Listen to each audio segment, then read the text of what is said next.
नमस्कार दोस्तों। सीरियल इश्क जुनूनी में आने वाला है एक बहुत ही बड़ा और चौंकाने वाला मोड़, जहां गुरु को खोने के दर्द में तेजस्विनी पूरी तरह टूटती हुई नजर आएगी। गुरु जब तेजस्विनी का साथ छोड़कर रूहानी को अपनी जिंदगी में वापस अपनाने का फैसला करेगा, तो यह बात तेजस्विनी के लिए सबसे बड़ा झटका साबित होगी।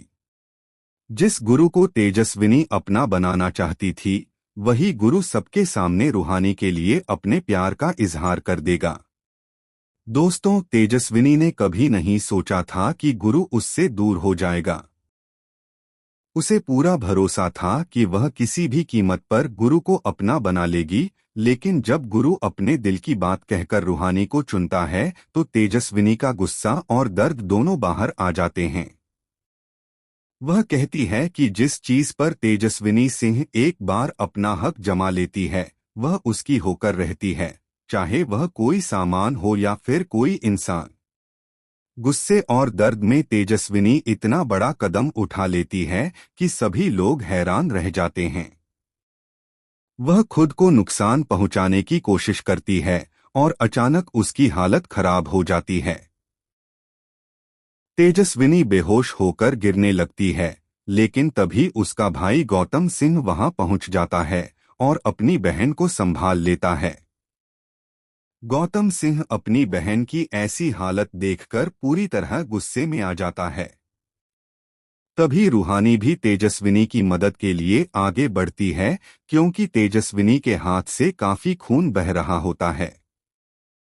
रूहानी इंसानियत के नाते उसका हाथ पकड़ती है और कहती है कि जल्दी से डॉक्टर को बुलाइए, तेजस्विनी का इलाज करना जरूरी है। लेकिन गौतम सिंह गुस्से में रूहानी को रोक देता है। वह कहता है कि मेरी बहन को कोई हाथ नहीं लगाएगा। वह अपने आदमियों को आदेश देता है कि तुरंत पूरे अस्पताल की टीम यहां लेकर आओ, ताकि तेजस्विनी का इलाज हो सके। गुस्से में गौतम सिंह सभी पर अपनी ताकत दिखाने लगता है और उसके आदमी सब पर बंदूक तान देते हैं।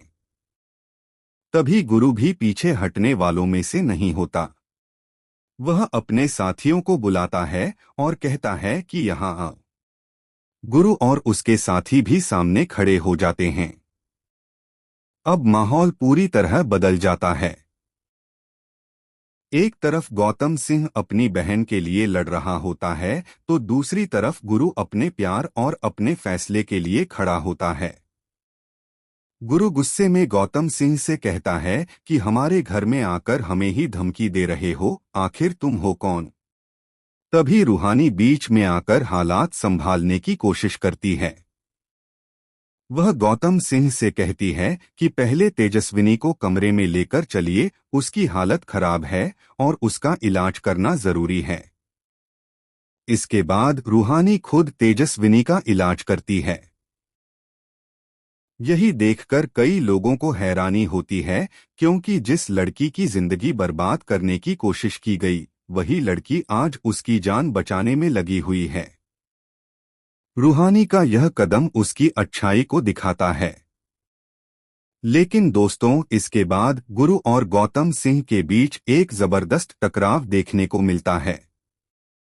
गुरु अपनी पहचान बताते हुए कहता है कि हम हैं सुल्तानपुर के शहंशाह, इस शहर के बाहुबली गुरु चौधरी। यह सुनकर गौतम सिंह भी हैरान रह जाता है और उसे पता चलता है कि गुरु कौन है। गौतम सिंह कहता है कि तो तुम नागेश्वर चौधरी के छोटे बेटे गुरु चौधरी हो। गुरु जवाब देता है कि हाँ, कोई शक है क्या? लेकिन गौतम सिंह कहता है कि शक नहीं, सवाल है। सवाल यह है कि जब तुम पहले से शादीशुदा थे, तो मेरी बहन की जिंदगी में क्यों आए? गुरु भी अपनी बात रखता है और कहता है कि मैं पहले से शादीशुदा हूँ, लेकिन तुम्हारी बहन मेरी